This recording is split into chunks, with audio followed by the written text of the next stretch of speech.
En el nombre del Padre, y del Hijo, y del Espíritu Santo. Amén.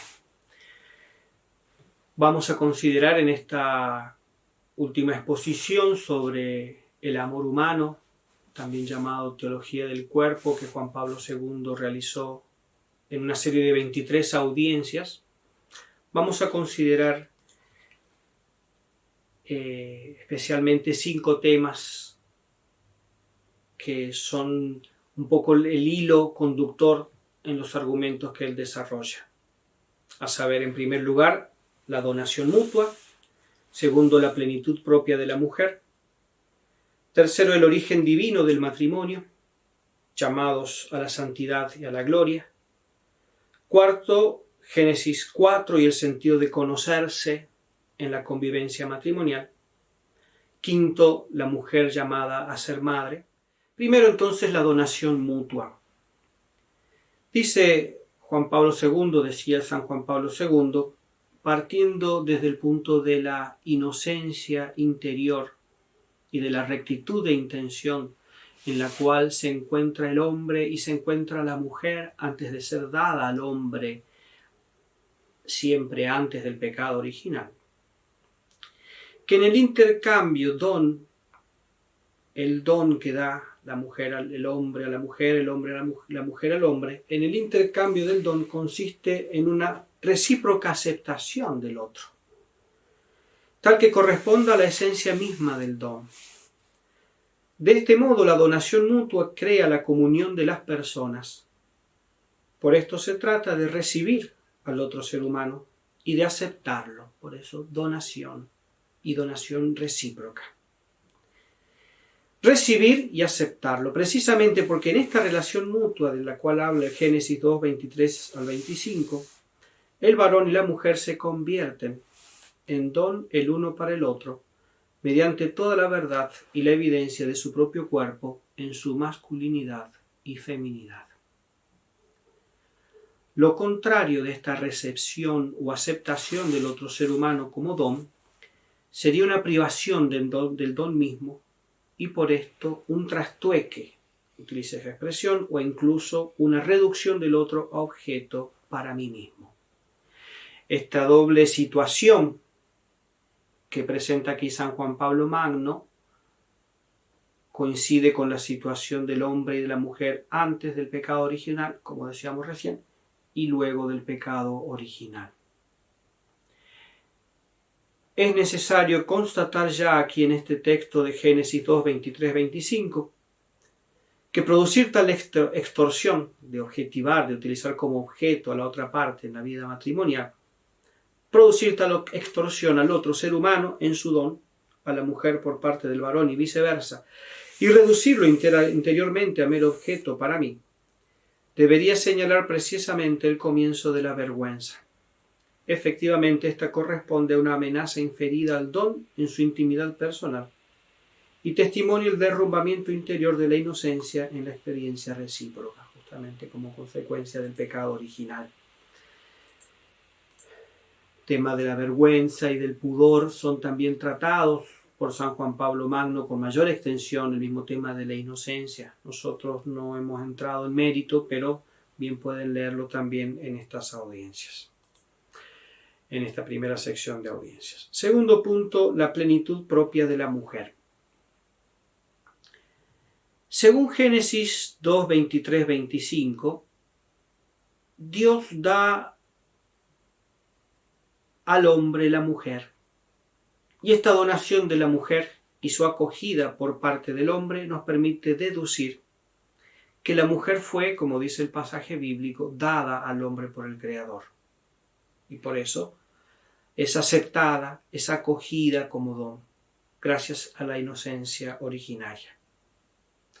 Al mismo tiempo, la aceptación de la mujer por parte del hombre y el mismo modo de aceptarla se convierten como en una primera donación, de suerte que la mujer donándose se descubre a la vez a sí misma, gracias al hecho de que ha sido aceptada y acogida, y gracias al modo con que ha sido recibida por el hombre. Ella se encuentra a sí misma en el propio donarse, a través del don sincero de sí, dice la Gaudium et Spes número 24. Y en ese don de sí, cuando es aceptada tal como lo ha querido el Creador, esto es, por sí misma a través de su humanidad y feminidad. Cuando en esta aceptación se asegura toda la dignidad del don mediante la ofrenda de lo que ella es en toda la verdad de su humanidad y en toda la realidad de su cuerpo, de su sexo, de su feminidad. Ella llega a la profundidad íntima de su persona y a la posesión plena de sí.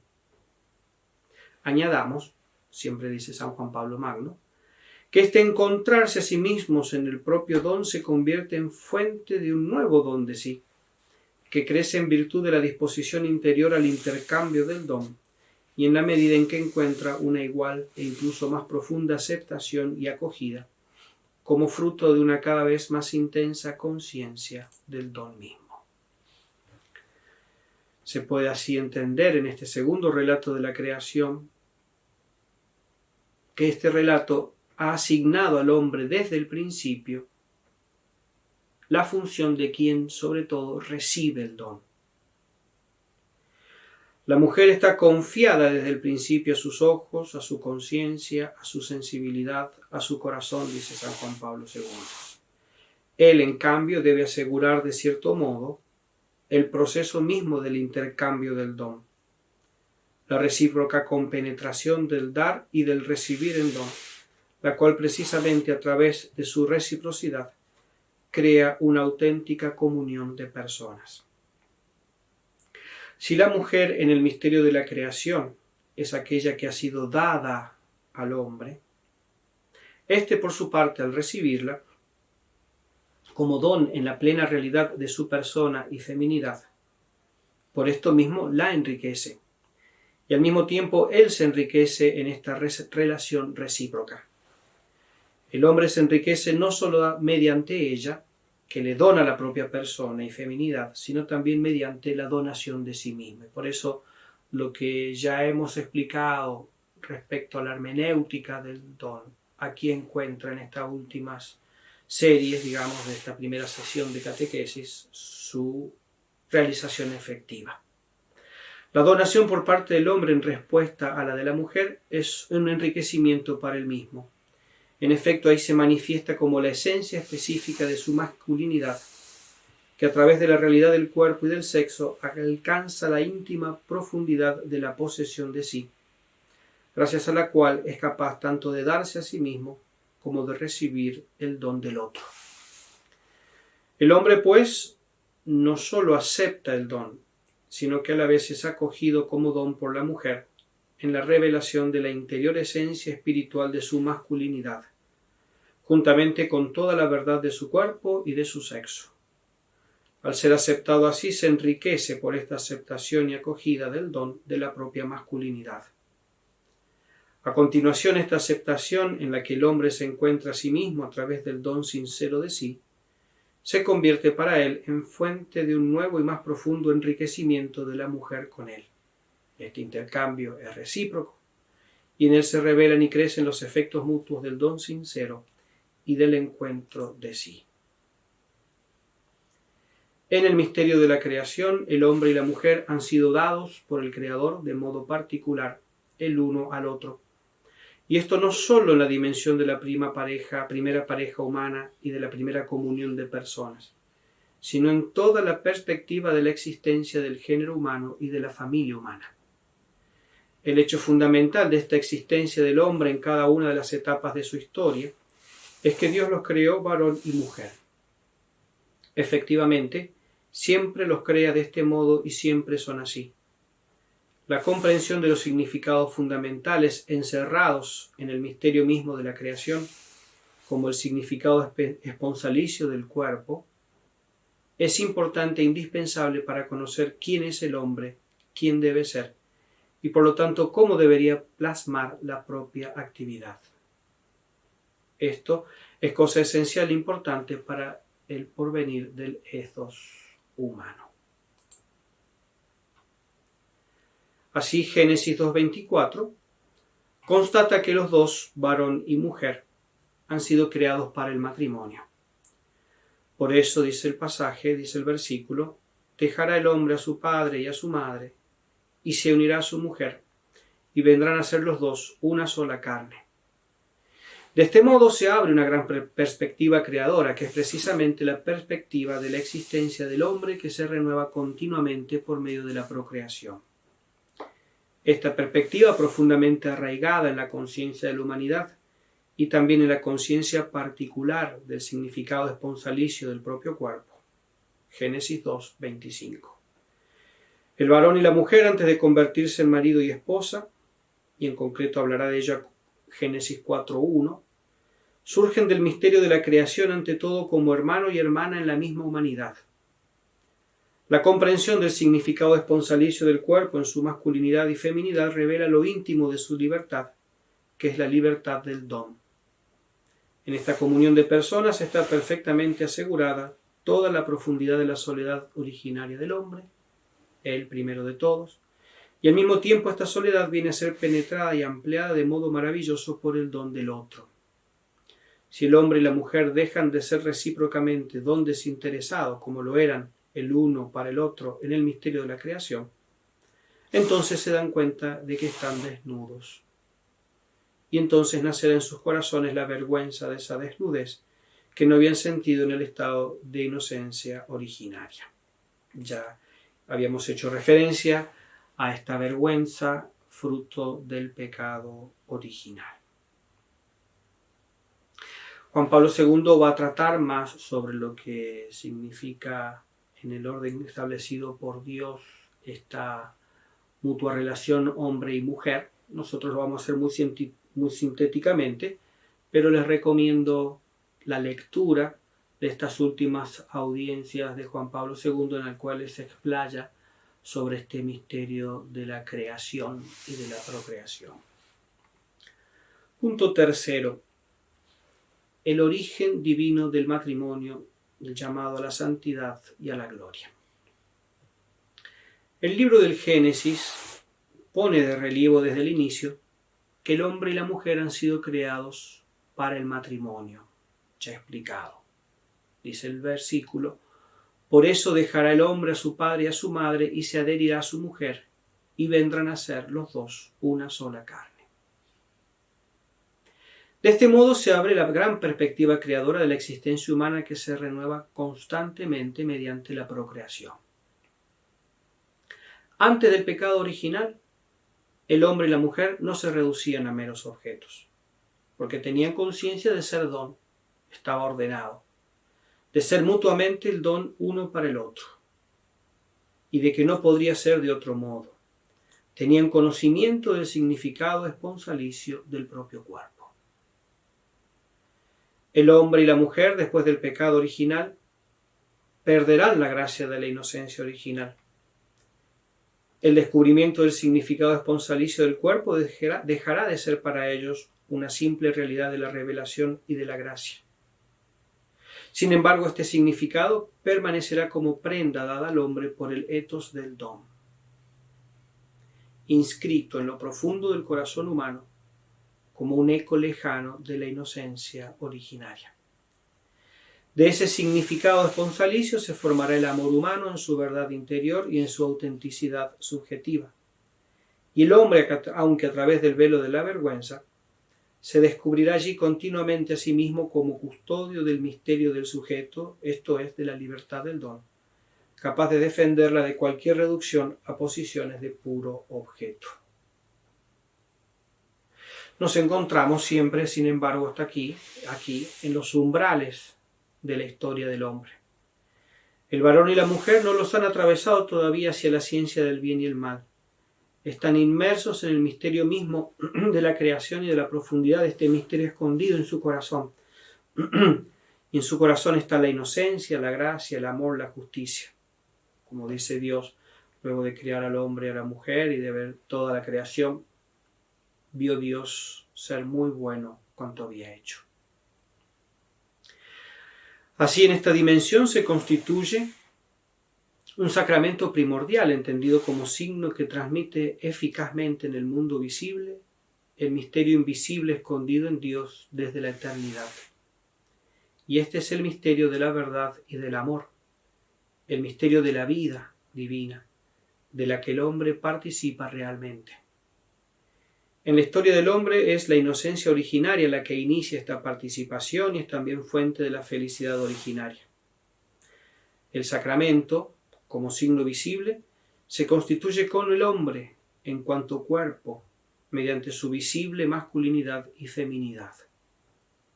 En efecto, el cuerpo y sólo él es capaz de hacer visible lo que es invisible, lo espiritual y lo divino.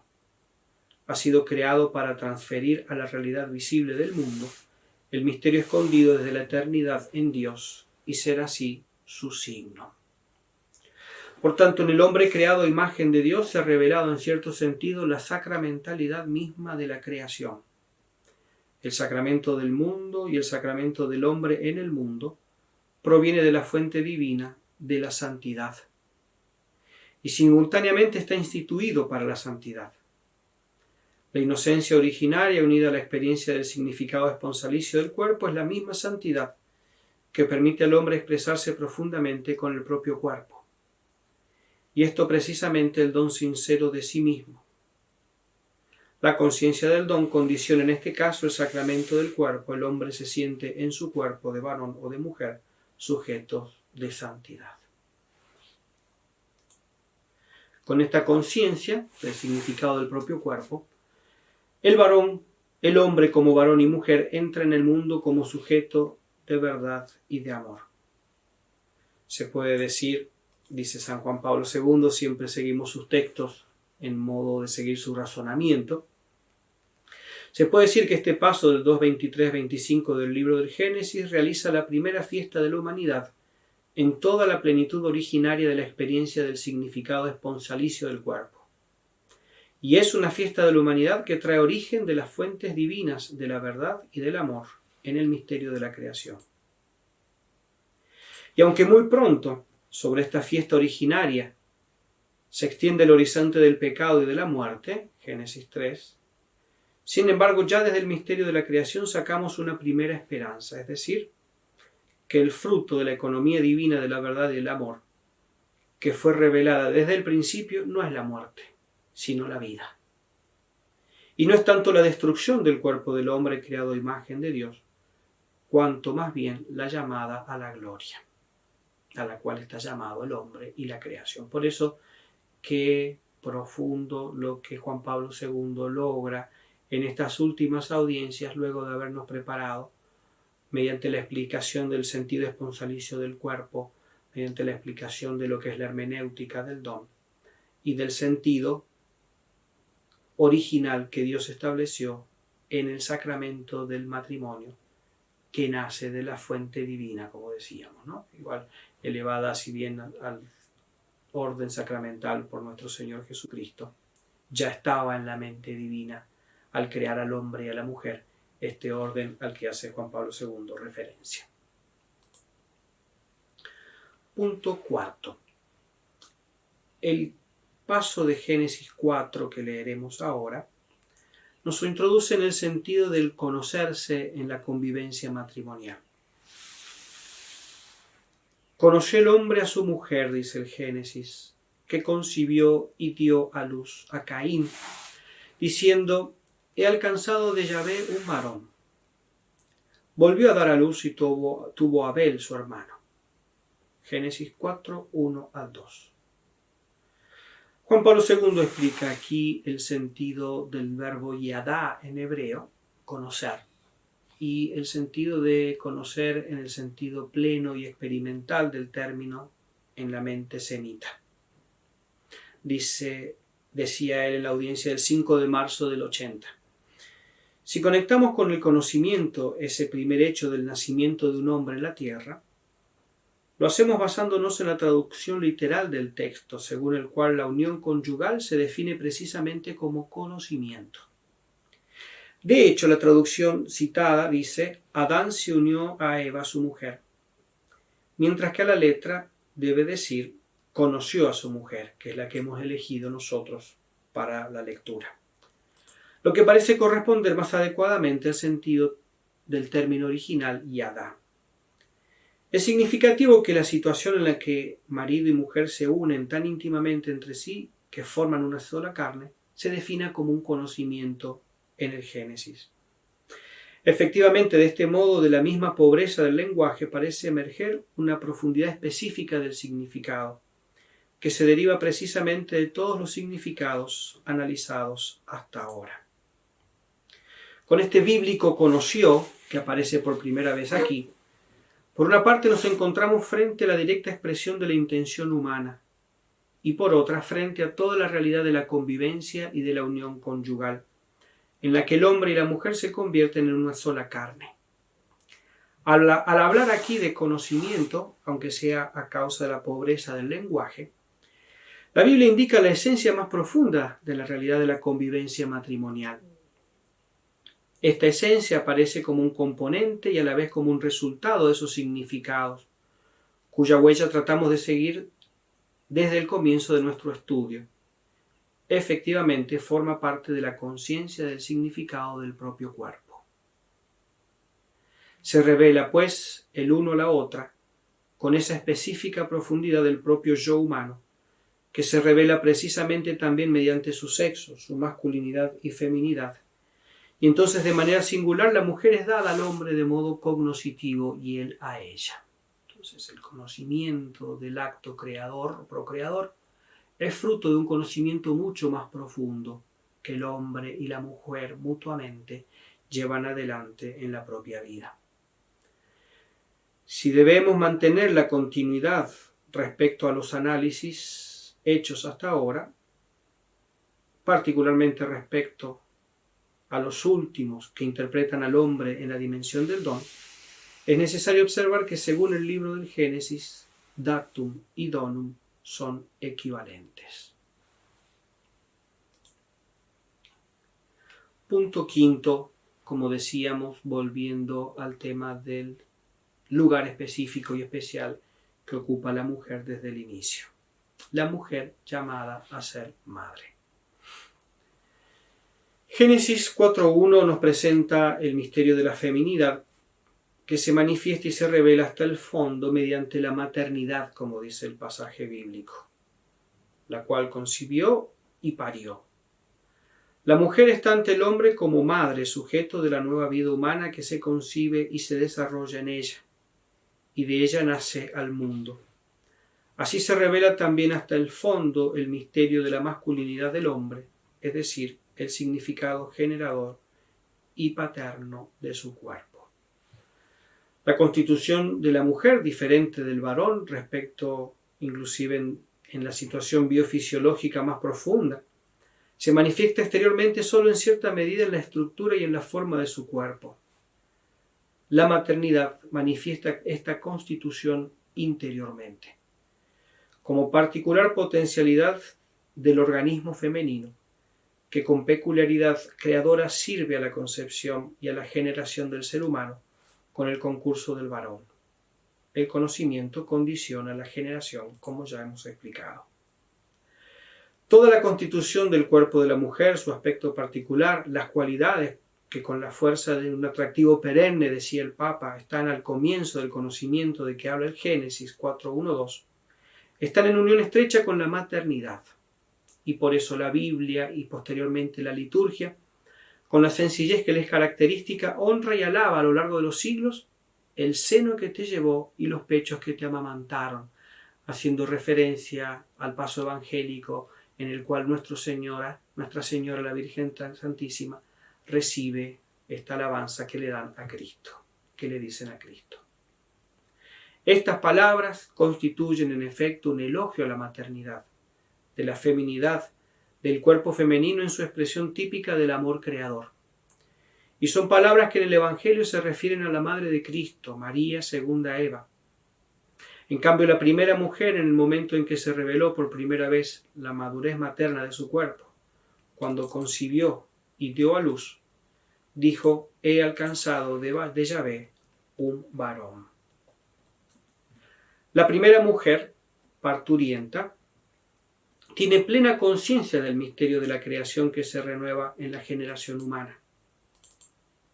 Tiene también plena conciencia de la participación creadora que tiene Dios en la generación humana, obra de ella y de su marido, puesto que dice, he alcanzado de Yahvé un varón. Y he aquí que el primer hombre varón impone a su mujer el nombre de Eva por ser la madre de los vivientes.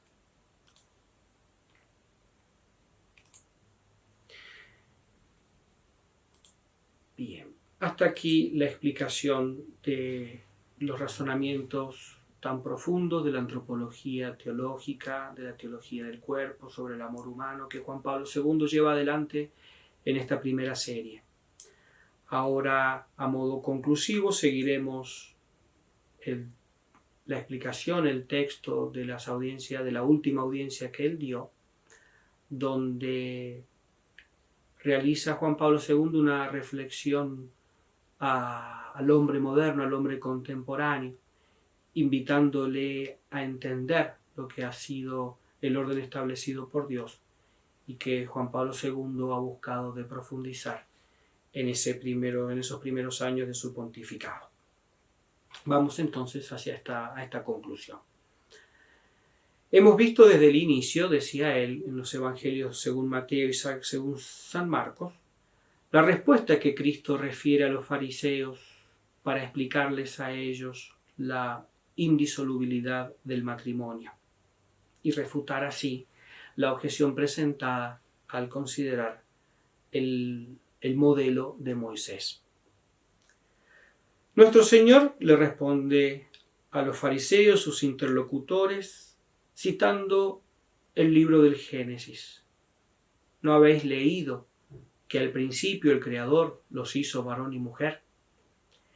Y dijo, por esto dejará el hombre al padre y a la madre, y se unirá a la mujer, y serán los dos una sola carne, de manera que ya no son dos, sino una sola carne. Por tanto, lo que Dios unió, no lo separe el hombre.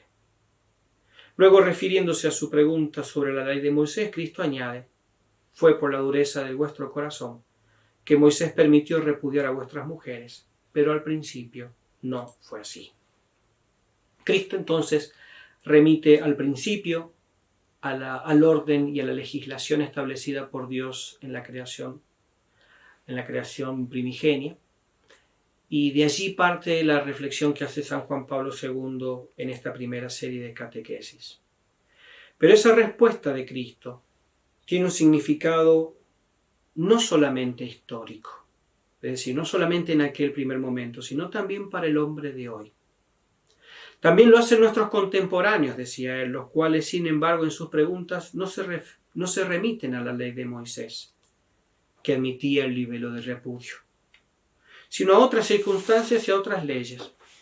Estas preguntas suyas están cargadas de problemas desconocidos a los interlocutores contemporáneos de Cristo. Pero sabemos que preguntas concernientes al matrimonio y a la familia han hecho al último concilio el Papa Pablo VI y se formulan continuamente en el período postconciliar, día tras día, en las más diversas circunstancias. Las hacen muchas personas, esposos, novios, jóvenes, pero también escritores, publicistas, políticos, economistas, demógrafos, en una palabra, la cultura y la civilización contemporánea. Pienso que entre las respuestas que Cristo daría a los hombres de nuestro tiempo y a sus preguntas, frecuentemente tan impacientes, todavía sería fundamental la que Cristo dio a los fariseos y a la que hemos hecho referencia. Al contestar a sus preguntas, Cristo se remitiría ante todo al principio. Lo haría quizá de modo tanto más decisivo y esencial, cuanto que la situación interior y a la vez cultural del hombre de hoy parece alejarse de ese principio y asumir formas y dimensiones que divergen de la imagen bíblica del principio en puntos evidentemente cada vez más distantes. Sin embargo, Cristo no quedaría sorprendido por ninguna de estas situaciones y supongo que continuaría haciendo referencia sobre todo al principio. Por esto la respuesta de Cristo exigía un análisis particularmente profundo. En efecto, esa respuesta evoca verdades fundamentales y elementales sobre el ser humano como varón y mujer.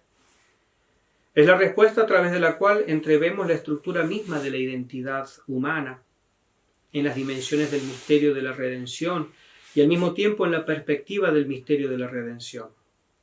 Sin esto no hay modo de construir una antropología teológica y en su contexto una teología del cuerpo, para entender la redención que Cristo obra sobre el hombre todo entero, de la que traiga también origen la visión plenamente cristiana del matrimonio y de la familia. Lo puso de relieve Pablo VI cuando en su encíclica dedicada a los problemas del matrimonio y de la procreación en su significado humano y cristianamente responsable, hizo referencia a la visión integral del hombre, Humanae Vitae 7. Se puede decir que en la respuesta a los fariseos Cristo presentó a sus interlocutores también esta visión integral del hombre, sin la cual no se puede dar respuesta alguna adecuada a las preguntas relacionadas con el matrimonio y la procreación. Precisamente esta visión integral del hombre debe ser construida según el principio. Esto es igualmente válido para la mentalidad contemporánea tal como lo era, aun cuando de modo diverso para los interlocutores de Cristo. Efectivamente, somos hijos de una época en la que por el desarrollo de varias disciplinas, esta visión integral del hombre puede ser fácilmente rechazada y sustituida por múltiples concepciones parciales, que deteniéndose sobre uno u otro aspecto del compositum humano, no alcanzan al integrum del hombre. Se insertan luego, continuaba el Papa, diversas tendencias culturales que según estas verdades parciales formulan sus propuestas e indicaciones prácticas sobre el comportamiento humano y aún más frecuentemente sobre cómo comportarse con el hombre. El hombre se convierte, pues, más en un objeto de determinadas técnicas que en el sujeto responsable de la propia acción. La respuesta que Cristo dio a los fariseos exige también que el hombre, varón y mujer, sea este sujeto, es decir, un sujeto que decida sobre sus propias acciones a la luz de la verdad integral sobre sí mismo, en cuanto verdad originaria, o sea, fundamento de las experiencias auténticamente humanas. Esta es la verdad que Cristo nos hace buscar en el principio. Por eso nos dirigimos a los primeros capítulos del Génesis. El hecho de que la teología, decía Juan Pablo II, se detenga a considerar y entienda el lugar del cuerpo, no debe maravillar ni sorprender a nadie, porque ha quedado redimido el cuerpo al hacerse hombre el Hijo de Dios en la encarnación. Por el hecho de que el Verbo de Dios se ha hecho carne, el cuerpo ha entrado, diría, por la puerta principal en la teología. Esto es, en la ciencia que tiene como objeto la divinidad, a Dios. La encarnación y la redención que brota de ella se ha convertido también en la fuente definitiva de la sacramentalidad del matrimonio, del que Juan Pablo II tratará en las siguientes audiencias. Es así que concluye entonces Juan Pablo II esta primera serie de 23 audiencias que hemos titulado, que él la titula En el principio, sobre el amor humano. Y me pareció oportuno concluir con otra oración de San Juan Pablo II rezándole a la Virgen, la segunda y nueva Eva, como la ha llamado en una de estas audiencias que estudiábamos hoy, pidiéndole a María Santísima en su primer viaje a México, a la Virgen de Guadalupe, pidiéndole especialmente por la familia, pidiéndole por la vida. Oh Virgen Inmaculada, Madre del verdadero Dios y Madre de la Iglesia, concede a nuestros hogares la gracia de amar y de respetar la vida que comienza con el mismo amor con el que concebiste en tu seno la vida del Hijo de Dios. Virgen Santa María, Madre del amor hermoso, protege a nuestras familias para que estén muy unidas y bendice la educación de nuestros hijos. Esperanza nuestra, míranos con compasión. Enséñanos a ir continuamente a Jesús, y si caemos, ayúdanos a levantarnos, a volver a Él mediante la confesión de nuestras culpas y pecados en el sacramento de la penitencia. que trae sosiego al alma. Te suplicamos que nos concedas un amor muy grande a todos los santos sacramentos, que son como las huellas que tu Hijo nos dejó en la tierra. Así, Madre Santísima, con la paz de Dios en la conciencia, con nuestros corazones libres del mal y de odios, podremos llevar a todos la verdadera alegría y la verdadera paz que vienen de tu Hijo, nuestro Señor Jesucristo, que con Dios Padre y con el Espíritu Santo vive y reina por los siglos de los siglos. Amén. Hasta aquí la primera serie de las audiencias sobre el amor humano de San Juan Pablo II.